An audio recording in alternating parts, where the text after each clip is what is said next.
be brought about by illegal actions, then it makes your stomach turn.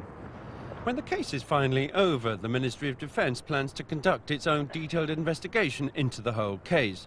But already they have an idea of how Foxley did it, according to the Chief of Defence Procurement. He would know the Royal Ordnance prices because Royal Ordnance were inside the department at that time. He could have sold information on the Royal Ordnance prices to the other bidders, who then could have undercut. He would have known the prices that Royal Ordnance were prepared to pay for licences and things of that kind, and again he could have sold that information to other bidders. The three foreign firms Foxley awarded contracts to were a German company called Gebruder Jungens at Schramberg, Fratelli Bolletti in Milan, a company now owned by Fiat, and A.S. Raufoss near Lillehammer in Norway. The biggest single contract went to Jungens. Foxley appointed that company to make a modified version of an 81mm fuse that Blackburn had previously produced in its millions. This contract alone was estimated by former Blackburn executives to be worth more than £25 million to Jungens, and it saved it from what were then serious problems. But for Blackburn, it was disastrous. Les Kennedy, the chief executive here during the period when Gordon Foxley was active, has told us that he and other senior managers knew something was wrong, that something was operating unfairly against them. They raised their concerns on several occasions with the Ministry of Defence, but to no avail. Gordon Foxley continued to place contracts abroad in return for backhanders, while the factory here at Blackburn continued to decline.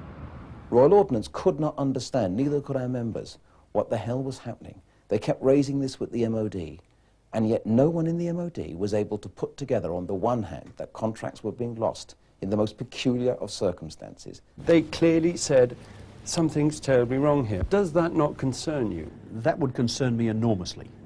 I don't know that yet. That's one of the things we've got to go back and investigate properly to find out why such complaints were not actioned. But if that happened today, I would be very worried indeed. It wasn't until 5 years after his retirement that the authorities finally got on to Foxley. In 1989, an Army warrant officer from Salisbury Plain called in the MOD police after he suspected that Foxley was bribing one of his officers.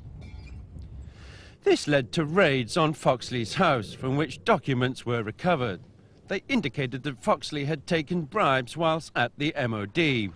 The second raid in August 1990 was especially important.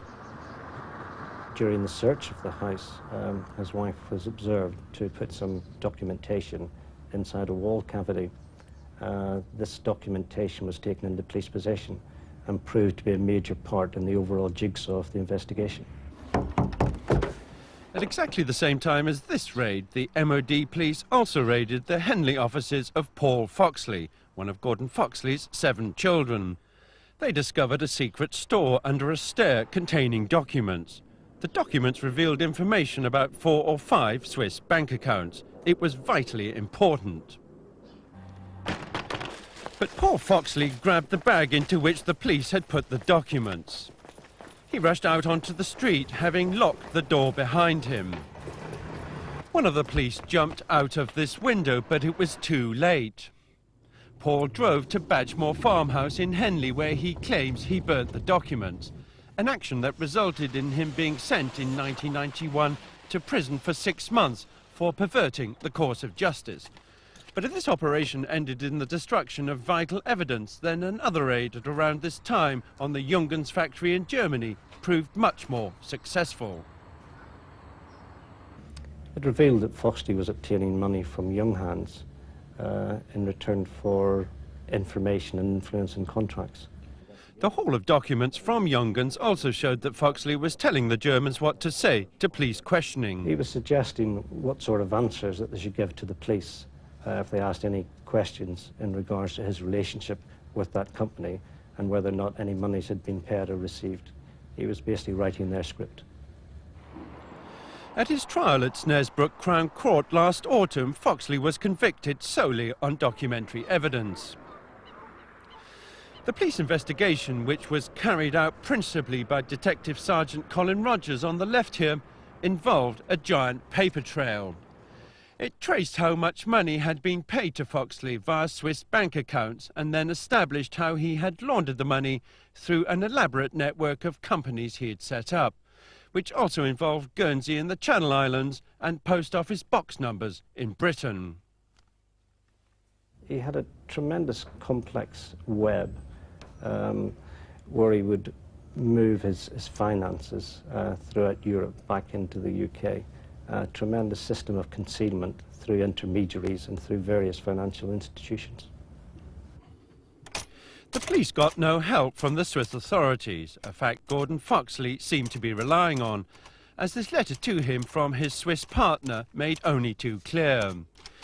He wrote, "Scotland Yard or Sherlock Holmes has no possibility of making investigations in Switzerland."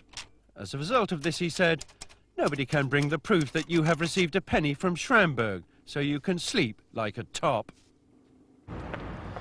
The MOD says the Foxley case couldn't happen again because of major changes that have been made, all of them designed to raise awareness of fraud. The sorts of things that were possible, we understand, in that particular case are no longer possible because Royal Ordnance is no longer part of the Ministry. They submit closed tenders, sealed tenders, exactly the same as everybody else, and no one in the Ministry can know what they will bid until they actually do it. More generally in terms of fraud, then we have made wider changes again. We have started a fraud unit within the Ministry whose job it is to try and coordinate all this, and the lessons we learn in one area are then applied much more quickly and routinely elsewhere. Another man who worked with Foxley here at the Ministry of Defence, James Taylor, was also sentenced for corruption last December. And the case of yet another man from here is due to be heard shortly.